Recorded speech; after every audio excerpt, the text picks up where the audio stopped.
Proverbios capítulo 22 y hoy tenemos los 29 versículos de Proverbios 22. Vamos a comenzar leyendo nuestro texto.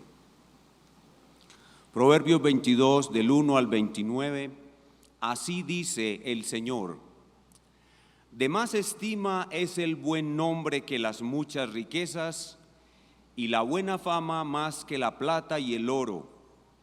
El rico y el pobre se encuentran, a ambos los hizo Jehová.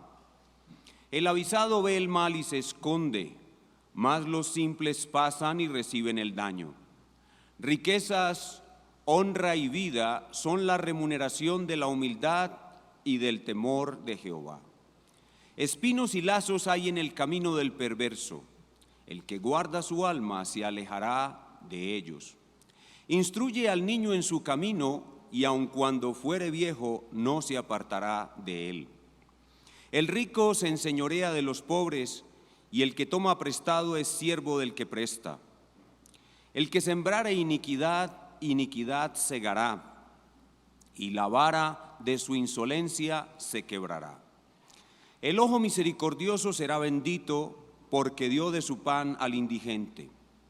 Echa fuera al escarnecedor y saldrá la contienda, y cesará el pleito y la afrenta. El que ama la limpieza de corazón por la gracia de sus labios, tendrá la amistad del rey. Los ojos de Jehová velan por la ciencia, mas él trastorna las cosas de los prevaricadores. Dice el perezoso: el león está fuera, seré muerto en la calle. Fosa profunda es la boca de la mujer extraña. Aquel contra el cual Jehová estuviere airado, caerá en ella. La necedad está ligada en el corazón del muchacho, mas la vara de la corrección la alejará de él. El que oprime al pobre para aumentar sus ganancias, o que da al rico, ciertamente se empobrecerá. Inclina tu oído y oye las palabras de los sabios, y aplica tu corazón a mi sabiduría, porque es cosa deliciosa si las guardares dentro de ti, si juntamente se afirmaren sobre tus labios. Para que tu confianza sea en Jehová, te las he hecho saber hoy a ti también. ¿No te he escrito 3 veces en consejos y en ciencia para hacerte saber la certidumbre de las palabras de verdad, a fin de que vuelvas a llevar palabras de verdad a los que te enviaron? No robes al pobre, porque es pobre, ni quebrantes en la puerta al afligido, porque Jehová juzgará la causa de ellos y despojará el alma de aquellos que los despojaren. No te entremetas con el iracundo, ni te acompañes con el hombre de enojos, no sea que aprendas sus maneras y tomes lazo para tu alma. No seas de aquellos que se comprometen, ni de los que salen por fiadores de deudas. Si no tuvieres para pagar, ¿por qué han de quitar tu cama de debajo de ti? No traspases los linderos antiguos que pusieron tus padres. ¿Has visto hombre solícito en su trabajo? Delante de los reyes estará, no estará delante de los de baja condición. Y todo el pueblo responde: amén. El título de nuestra clase esta mañana es Contrastes y repeticiones de la sabiduría. Contrastes y repeticiones de la sabiduría. Y vamos a comenzar, como siempre, con un pequeño repaso. Lo primero que quiero preguntarles es: ¿cuál es el contraste, o de dónde viene más bien el contraste que da origen, cuál es el origen del contraste entre el sabio y el necio, que vemos como elemento fundamental del libro de Proverbios? ¿Cuál es el origen de este contraste entre el sabio y el necio, que vemos que es la columna vertebral del libro de Proverbios? ¿De dónde viene ese contraste? Levante la mano alguien que quiera responder, y hay un hermano que tiene el micrófono para escuchar su respuesta. Recuerden que esto es una clase. La hermana Olguita va a responder. ¿Cuál es el origen del contraste en el sabio y el necio, que es la columna vertebral del libro de Proverbios? Génesis 3:15. vemos en la diapositiva que Génesis 3:15 da origen al sabio y el necio. El resto de la escritura nos presenta este contraste. En Génesis 3:15 hay una enemistad entre dos tipos de hijos de Eva, unos que recuperan la imagen de Dios, otros que no la recuperan. Y eso genera un contraste entre el sabio y el necio. Los hijos de Satanás son los necios, los hijos de Eva son los sabios. Y en el libro de Proverbios tenemos a Salomón, un hombre sabio, tratando de sacar de la necedad a su hijo necio. Ese es el origen de este contraste, Génesis 3:15. Y en el pasaje que estamos estudiando hoy se presenta ese contraste de una manera muy clara en el verso 12. Vean conmigo otra vez el verso 12. Dice: los ojos de Jehová velan por la ciencia. La ciencia es la posesión de los sabios, mas él trastorna las cosas de los prevaricadores. Los prevaricadores son los necios. Entonces aquí tenemos como columna vertebral de todo el libro de Proverbios un contraste entre el sabio y el necio, y ese contraste se origina en Génesis 3:15. Segunda pregunta: ¿cuáles son las 4 facetas de la sabiduría? ¿Cuáles son las 4 facetas de la sabiduría? Algo que hemos repetido, siempre que me toca a mí esta clase, repito las 4 facetas de la sabiduría. ¿Alguien las sabe ya de memoria y quiere participar? Bien, las 4 facetas de la sabiduría son: la sabiduría moral. La sabiduría moral es el discernimiento entre lo bueno y lo malo. El temor de Dios es llamar a lo malo como Dios lo llama malo y a lo bueno como Dios lo llama bueno. Y eso es la sabiduría moral. La mayoría del libro de Proverbios es sobre sabiduría moral. Sabiduría teológica es el conocimiento de Dios, el conocimiento de su plan. Sabiduría práctica es la aplicación de todo ese conocimiento a la solución de problemas o situaciones difíciles. Y sabiduría suprema es la cruz. ¿Por qué repetimos esto una y otra vez? Porque al estudiar cualquier forma de sabiduría, como lo estudiamos en el libro de Proverbios, estamos estudiando la sabiduría suprema, que es Cristo, y toda forma de sabiduría nos lleva a Cristo. Siempre que estamos estudiando sabiduría, estamos hablando de Cristo. Es la sabiduría de Cristo, la sabiduría de Dios es la sabiduría de Cristo. Entonces, número 2, las 4 facetas de la sabiduría. Número 3, ¿cuál es el órgano de la sabiduría? El corazón. El corazón es el órgano de la sabiduría. El órgano de la sabiduría es el corazón. Proverbios 4:23. Sobre toda cosa guardada, guarda tu corazón, porque de él mana la vida.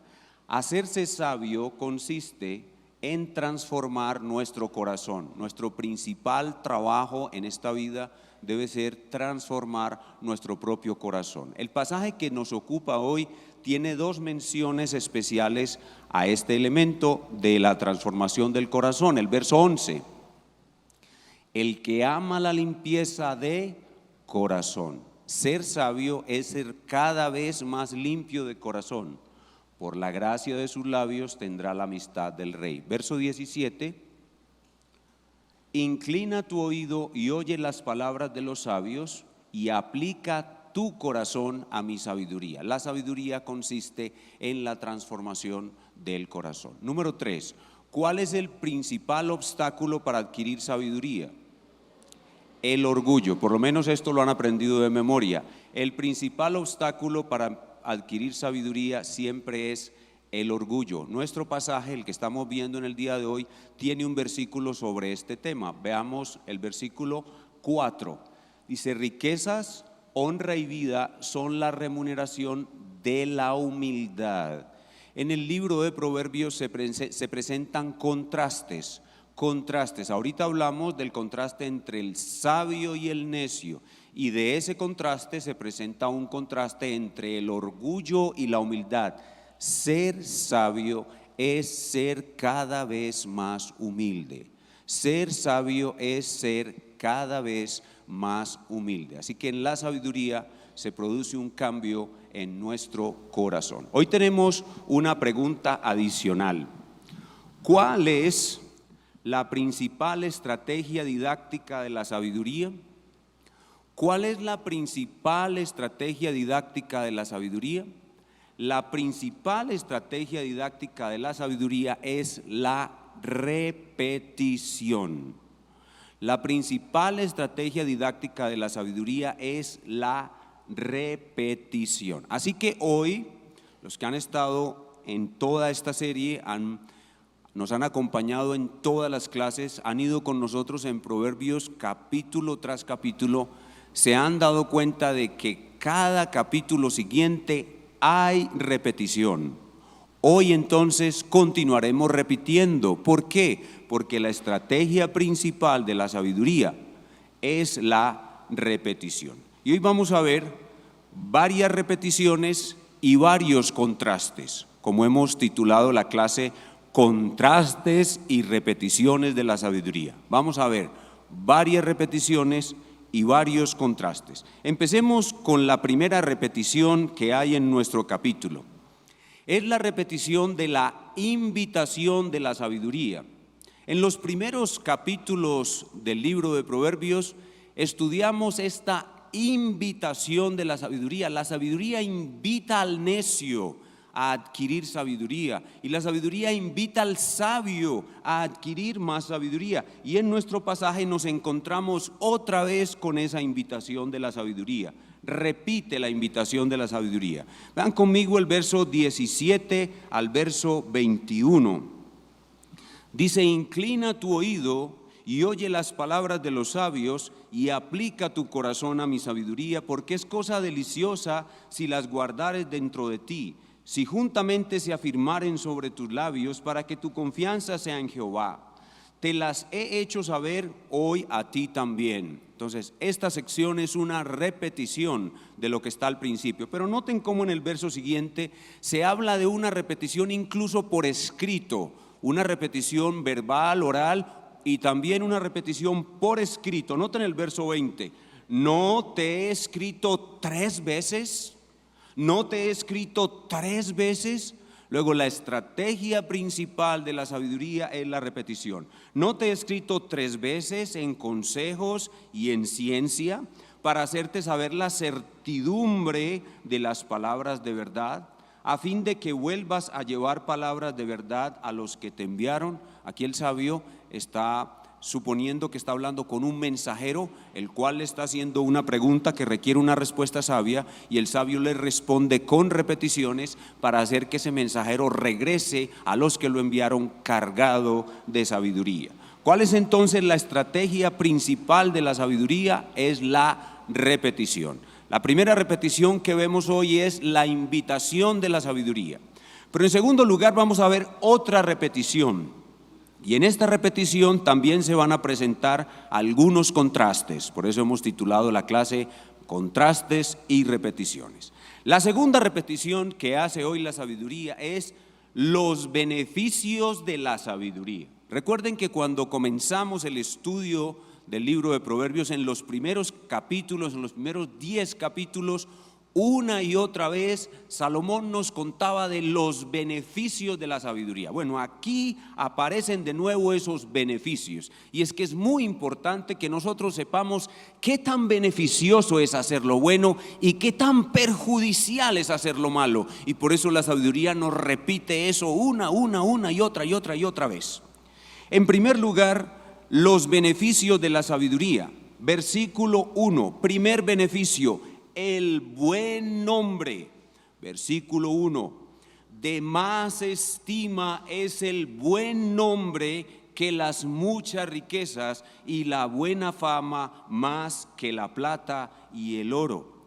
El sabio no busca ganar buen nombre, pero como su vida de sabio lo lleva siempre a hacer lo que es bueno, él gana buen nombre, adquiere buen nombre, y ese buen nombre es muy importante, porque ese buen nombre le permite al sabio compartir su sabiduría. Así que En esta segunda repetición de los beneficios de la sabiduría, el primer beneficio del sabio es el buen nombre.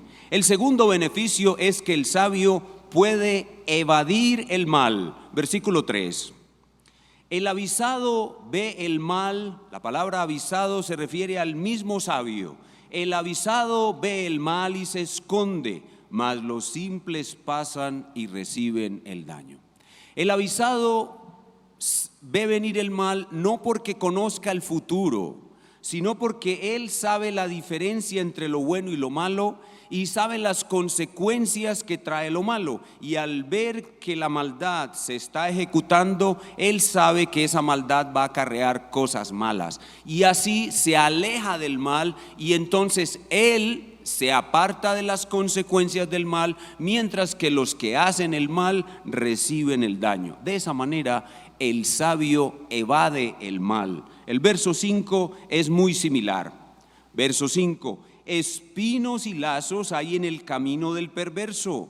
Espinos es sufrimiento, lazos es forma de trampas o caídas. Dice: el que guarda su alma, es decir, el que se aleja del mal, se alejará de ellos. Así que otro beneficio de la sabiduría, en estas repeticiones de la sabiduría, es que el sabio puede evadir el mal. Otro beneficio de la sabiduría es el bienestar económico y contentamiento en esta vida. Versículo 4: riquezas, honra y vida son la remuneración de la humildad y del temor de Jehová. El sabio es un hombre diligente, no perezoso. El sabio es un hombre buen administrador, no disipador de sus bienes, como hemos visto a lo largo del libro. Como consecuencia de esto, el sabio adquiere dinero suficiente para su sostenimiento, tiene un capital, invierte, etcétera. El sabio recibe beneficios económicos. Además, el sabio es hombre generoso que da al pobre y el Señor le retribuye con bienestar, con felicidad, siente contentamiento en esta vida, y ese es uno más de los beneficios de la sabiduría. Otro beneficio de la sabiduría asociado con este es cosechar el bien. Versículo 8: el que sembrare iniquidad, iniquidad segará, y la vara de su insolencia se quebrará. Esto es lo que se conoce como la ley de la siembra y la cosecha. Si siembras el bien, recogerás el bien. Si siembras el mal, recogerás el mal. Los falsos profetas de la prosperidad han utilizado mal esta ley para robarle el dinero a los creyentes y enseñaron que si usted siembra tal cantidad de dinero, Dios se la multiplicará 100 veces. Eso es una estrategia para robar a los ingenuos. La ley de la siembra y la cosecha no tiene nada que ver con sembrar dinero. Se trata de sembrar el mal y recibir el mal, sembrar el bien y recibir el bien. Otro beneficio de la sabiduría es ser bendito por Dios. Verso 9. El ojo misericordioso, es decir, el que ve a la persona en su miseria y necesidad y da, ese es un ojo misericordioso, será bendito porque dio de su pan al indigente. Tiene mucha relación con el proverbio anterior. Otro beneficio de la sabiduría es la eliminación de contiendas, tener paz en la casa, tener paz en la oficina, tener paz en los ambientes donde uno está. Verso 10. Echa fuera al escarnecedor, el escarnecedor es el necio, y saldrá la contienda, y cesará el pleito y la afrenta. Este proverbio parece ser una instrucción para las personas que tienen autoridad, como por ejemplo los reyes o los jefes. Echa fuera al escarnecedor. Es una estrategia que el sabio puede aplicar para traer paz a los lugares donde está y que hayan buenas relaciones entre las personas a su alrededor. Bien, esta es la segunda repetición, la repetición de los beneficios de la sabiduría. Ahora vamos a ver otro contraste Ya vimos el contraste entre el sabio y el necio, el contraste entre el orgullo y la humildad. Ahora vamos a ver el contraste entre el rico y el pobre. Recuerden el título de nuestra clase, Contrastes y repeticiones de la sabiduría. Vamos a ver el contraste entre el rico y el pobre. Verso 2. El rico y el pobre se encuentran, a ambos los hizo Jehová.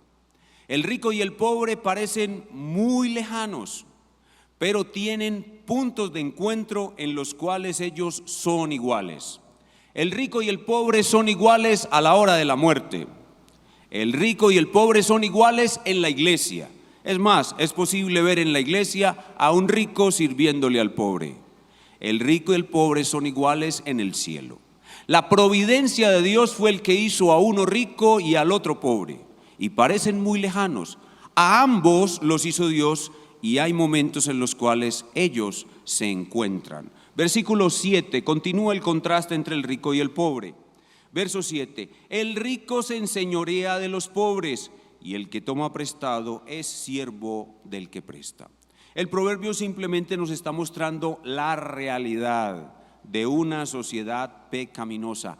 El rico necio actúa así, pero el rico sabio no actúa así. El rico sabio no se enseñorea de los pobres. El rico sabio ayuda a los pobres. Verso 16. El que oprime al pobre para aumentar sus ganancias, este es el rico necio. O que da al rico, este es el rico necio. Aquí le va su sentencia: ciertamente se empobrecerá. Sigue el contraste entre el rico y el pobre, versos 22 y 23. Dice, no robes al pobre. Aquí puede ser un rico necio u otro pobre necio que roba al pobre porque es pobre. Ni quebrantes en la puerta al afligido. Aquí puede ser el asunto de un juicio. Recuerden que en el mundo antiguo los juicios se hacían en las puertas. Entonces, cuando un juez no le hacía justicia a un pobre por ser pobre, también el juez sería castigado. Versículo 23. Porque Jehová juzgará la causa de ellos. Jehová es defensor del pobre, del huérfano, de la viuda y en general de todo oprimido. Y aquí va su sentencia: y despojará el alma de aquellos que los despojaren. Este es el contraste entre el rico y el pobre, verso 28. Este verso 28, al parecer, los ricos son los que más tienen esta tendencia por su codicia. No traspases los linderos antiguos que pusieron tus padres. Recuerden que la sociedad antigua era una sociedad basada en la tierra y en la agricultura, y no era extraño que algún rico por su codicia quisiera llevar más allá los límites de su hacienda y quitarle el pedazo a su vecino, que podría ser un pobre. Así tenemos entonces el contraste entre el rico y el pobre. Recuerden, contrastes y repeticiones. Vamos a volver a otra repetición que ya nos ha dado la sabiduría, una tercera repetición que es lo relacionado con la crianza de los hijos. Versículo 6. Instruye al niño en su camino, y aun cuando fuere viejo no se apartará de él. Este proverbio obviamente es para el sabio, porque es el sabio el único que puede instruir a su hijo en su camino, en el camino de la sabiduría. ¿Y qué es lo que el sabio instruye a su hijo? Lo primero que el sabio debe instruir a su hijo es en obediencia. Desde muy pequeño al niño se le enseña obediencia por medio del castigo físico con amor. Cuando ya está más grandecito, no solamente se le sigue enseñando obediencia a través del castigo físico con amor, sino que se le da el conocimiento de la sabiduría.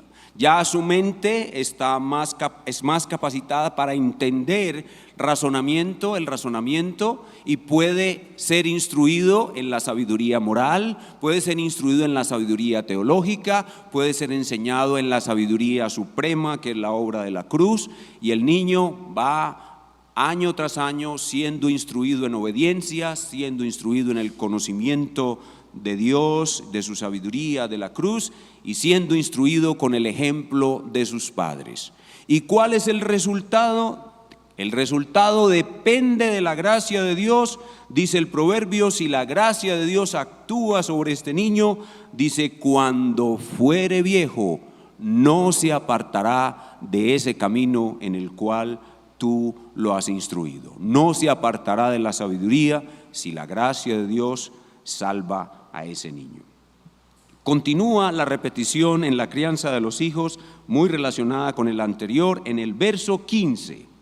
Verso 15 dice, la necedad está ligada en el corazón del muchacho, mas la vara de la corrección la alejará de él. Así se le enseña obediencia a un niño, castigándolo físicamente con amor. Hay que tener una clara diferencia entre lo que es maltrato físico y lo que es castigo con amor. Son dos cosas muy distintas. Dice la Escritura que la necedad está ligada al corazón del muchacho y solo el castigo con amor aleja al muchacho de la necedad y lo introduce en la sabiduría porque le enseña la obediencia.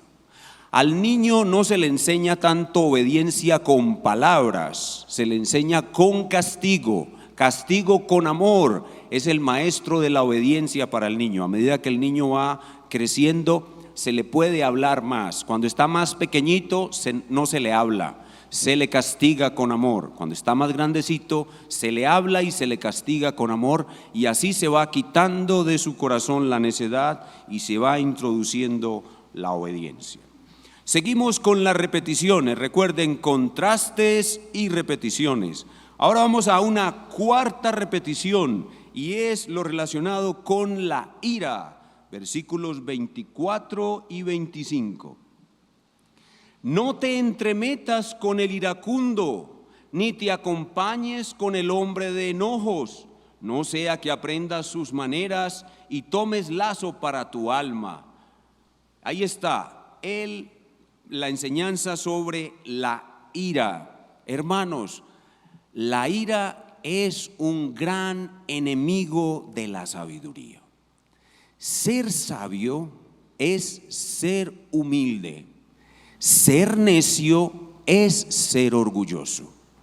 Ser sabio es ser manso, tardo para la ira, lento para la ira. Ser necio es ser iracundo, rápido, fácil para la ira. Así que en nuestra vida, en nuestro caminar para hacernos sabios, tenemos que trabajar fuertemente en nuestra alma para tener el dominio propio que necesitamos.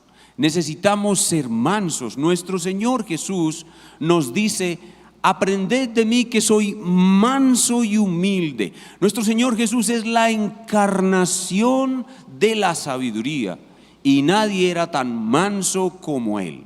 Y para poder ser mansos tenemos que mirarlo a Él. Tenemos que mirar su sabiduría, cómo se desempeñó en obediencia a su Padre y cómo fue manso. Cuando lo ofendieron, lo humillaron y lo golpearon, Él enmudeció y no abrió su boca, y esa es nuestra gran meta. Nosotros debemos expresar ira cuando vemos que la gloria de nuestro Dios, su santo nombre es blasfemado, su ley es blasfemada o profanada. Cuando vemos a los hombres en la maldad contra Dios, debemos sentir ira, una ira santa, de la cual el apóstol nos dice, airaos, pero no pequéis. Pero cuando se trata de ofensas contra nosotros o situaciones incómodas que nos hacen sentir ira, esa ira debe ser refrenada. Ser sabio es ser manso, ser necio es ser iracundo. Y la recomendación aquí es que en nuestro compañerismo evitemos compañerismo íntimo con personas iracundas. Los jóvenes, por ejemplo, si se juntan con otro joven que es iracundo, dice el texto que ese joven va a aprender las maneras de ese hombre iracundo, y por tanto la sabiduría nos recomienda a los jóvenes sobre todo que no se acerquen, no tengan compañerismo o amistad con personas iracundas, porque tendemos a aprender las maneras del hombre iracundo. Esa es una cuarta repetición. Recuerden, contrastes y repeticiones de la sabiduría. Ahora vamos a una quinta repetición. Todo esto nos lo ha dicho ya la sabiduría, pero hoy está aplicando con nosotros su estrategia didáctica principal, que es la repetición. Una quinta repetición son las fianzas. Salir como fiador, salir como codeudor. Versículos 26 y 27. No seas de aquellos que se comprometen, ni de los que salen por fiadores de deudas. Si no tuvieres para pagar, ¿por qué han de quitar tu cama de debajo de ti? No es pecado hacer un préstamo. Tuvimos en una ocasión aquí en nuestra iglesia un hermano que pasó aquí al frente con la oportunidad de enseñar la palabra de Dios, y ese hermano nos enseñó que tomar un préstamo es pecado. Eso es un error. La Biblia no prohíbe tomar préstamos. Podemos tomar préstamos. Podemos tomar préstamos, pero debemos tomar préstamos de una manera responsable. Debemos hacernos un examen financiero muy riguroso y ver si podemos tomar esos préstamos o no. Y si necesitamos una persona que sea nuestro codeudor, solamente puede ser nuestro codeudor una persona que esté gustosa de pagar mi deuda si yo no la puedo pagar. Esa otra persona que va a ser mi codeudor tiene que tener la capacidad para pagar. Yo no le puedo pedir que sea mi codeudor a una persona que no tiene capacidad para pagar, ni él mismo puede aceptar que yo le estoy pidiendo que sea mi codeudor. Él tiene que darse cuenta si puede hacerlo o no, y si yo fallo en el pago, él va a pagar con gusto.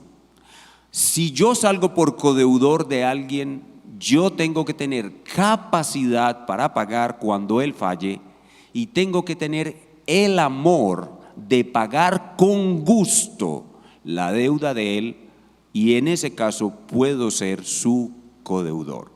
Solo así. No debemos salir por codeudor de un extraño, porque cuando salimos por codeudor de una persona que no es cercana, nos vamos a sentir con una terrible carga de tener que pagar lo que el otro no pudo pagar. Entonces debemos analizar eso muy bien y tener en cuenta esta sabiduría, y en lo posible lo ideal es no salir fiador, pero la Escritura no prohíbe en absoluto, o sea, total y radicalmente salir fiador, sino hacerlo con sabiduría. Y ahora viene un contraste que es contraste y repetición a la vez. En nuestra clase hoy, contrastes y repeticiones. Tenemos ahora un contraste que es contraste y repetición a la vez. Y es el contraste y repetición entre la pereza y la diligencia en el trabajo. Recuerden que el libro de Proverbios ya nos ha enseñado eso muchas veces. La pereza contrastada con la diligencia. Versículo 13. Dice el perezoso: el león está afuera, seré muerto en la calle. Recuerden que en el contexto en que se escribió este pasaje sí había leones. O sea, hoy utilizar este proverbio como una excusa para no trabajar, pues no tiene sentido, porque allá afuera no hay leones. Pero cuando se escribió este proverbio, afuera sí habían leones, y las personas que estaban en el campo podrían ser ataques de una bestia salvaje. De hecho, por ejemplo, David sufrió el ataque de un oso y el ataque de un león cuando cuidaba las ovejas de su padre. Así que el hombre de la época sí tenía como excusa el miedo a ser atacado por un león, pero no era más que una excusa, porque en realidad lo que él quería era no trabajar. Bien, lo que el pasaje nos está mostrando es que el perezoso busca excusas de cualquier tipo para no trabajar. Y contrario con el perezoso, en el contraste entre el necio y el sabio, está el diligente. Versículo 29. ¿Has visto hombre solícito en su trabajo? Y aquí viene una de las bendiciones o recompensas de la sabiduría que hablábamos al principio. Delante de los reyes estará, no estará delante de los de baja condición. Así pues que la pereza trae sus consecuencias, sus perjuicios, y la diligencia o solicitud en el trabajo, sus recompensas o bendiciones. Entre ellas es tener el favor del rey. El rey va a recompensar y a considerar como su amigo a un hombre esforzado, diligente y trabajador. Contrastes y repeticiones. Veamos la sexta y última repetición de nuestro pasaje y tiene que ver con el tema ya conocido de la mujer adúltera. Acuérdense que el necio y el sabio son todo el tiempo tentados o atraídos por dos mujeres. La mujer sabia es la sabiduría, ella llama al necio y llama al sabio. Y la mujer necia, insensata o adúltera llama también al necio y llama también al sabio para hacerlos caer y destruirlos. Aquí la sabiduría nos recuerda el caso de la mujer adúltera, versículo 14. Dice: fosa profunda es la boca de la mujer extraña, aquel contra el cual Jehová estuviera airado, caerá en ella. Boca profunda, es decir, que la mujer es astuta de labios, como ya vimos. Sus palabras son suaves, delicadas. Recordemos que la mujer adúltera desliza suavemente sus palabras para tentar y atraer a los necios especialmente. Dice la Escritura que el sabio que tiene el favor de Jehová huirá de ella y será librado de caer en un hoyo profundo, porque irse con la mujer adúltera es caer en un hoyo profundo. Pero el necio, con el cual está airado Jehová, será seducido por los encantos de la mujer adúltera, por la suavidad de sus palabras que se deslizan en tono suave.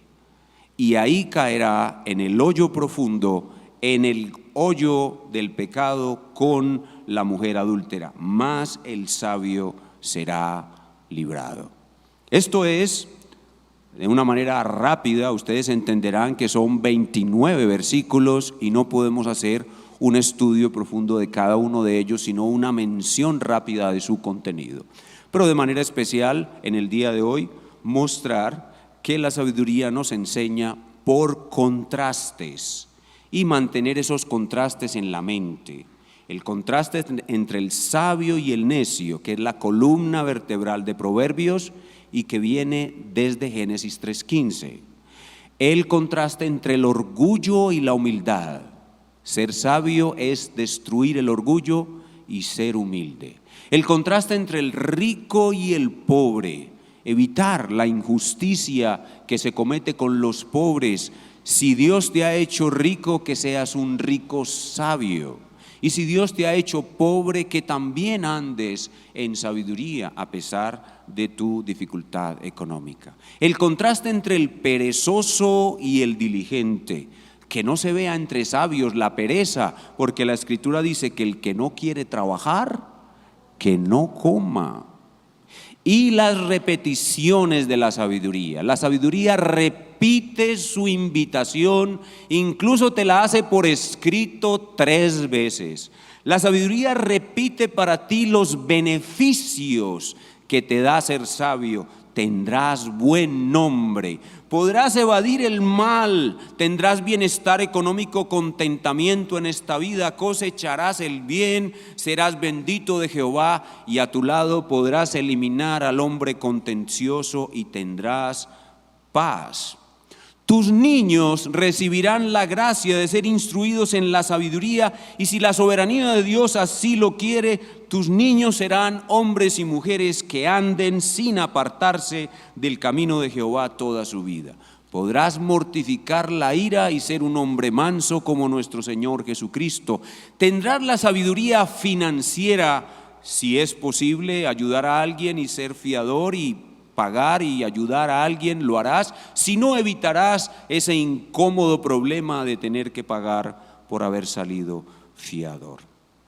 Y finalmente serás librado de la mujer adúltera. La sabiduría te librará de la mujer adúltera. ¿Qué sucede en nuestra alma cuando nos exponemos a estos contrastes y a estas repeticiones domingo tras domingo? El Espíritu Santo aumenta en nosotros el aborrecimiento por el mal. A medida que nos exponemos al libro de Proverbios, estamos siendo más sabios. ¿Por qué? Porque el Espíritu Santo hace que aborrezcamos cada vez más el mal. Y porque el Espíritu Santo hace que sepamos diferenciar cada vez más lo bueno y lo malo. Esa es la sabiduría moral.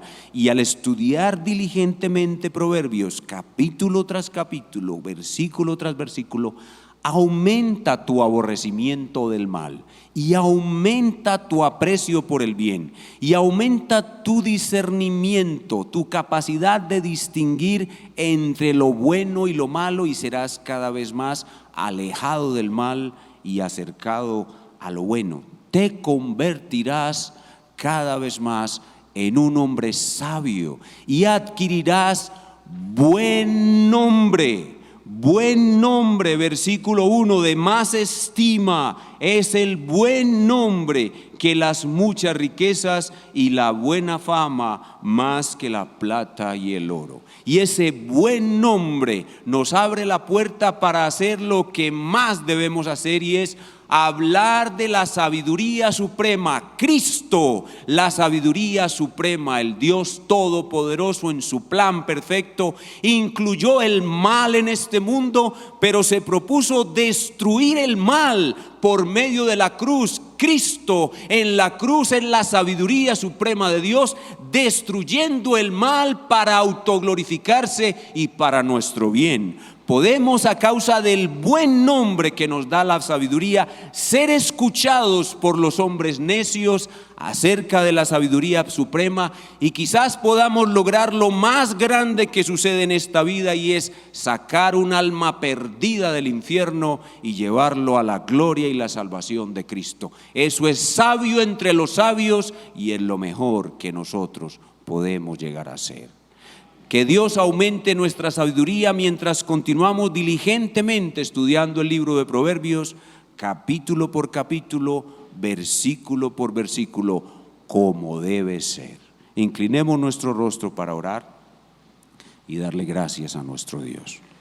Señor, gracias por estos contrastes y estas repeticiones de la sabiduría. Gracias por permitirnos exponernos domingo tras domingo a tu santísima palabra. Esta sabiduría moral, esta sabiduría teológica, esta sabiduría práctica, esta sabiduría suprema, esta sabiduría que nos lleva a la cruz y que nos transforma a la imagen de nuestro bendito Salvador, el Señor Jesucristo. Gracias porque aquí, en medio de tu pueblo, tú estás, en medio de nosotros está tu Espíritu, haciendo que aborrezcamos cada vez más lo malo y haciendo que diferenciemos cada vez mejor lo malo de lo bueno, haciendo que nos apartemos cada vez más de lo malo y vamos a evadir el mal y sus castigos y nos acerquemos cada vez más al bien y sus beneficios. Gracias porque nos has dado esta sabiduría maravillosa, la amamos, ella es deleitosa en nuestros corazones y ahora te pedimos que la grabes allí en lo profundo y nos permitas vivirla. De una manera muy especial oramos por los niños que están siendo instruidos en esta sabiduría domingo tras domingo aquí en la iglesia y día tras día en sus casas por sus padres sabios. Te rogamos que se cumpla lo que el proverbio dice en ellos, que habiendo sido instruidos por sus padres en el camino del bien, cuando sean viejos nunca se aparten de él. Te rogamos pues por estos amados niños, para que ellos también lleguen a ser sabios. Te lo suplicamos en el nombre del Señor Jesucristo. Amén.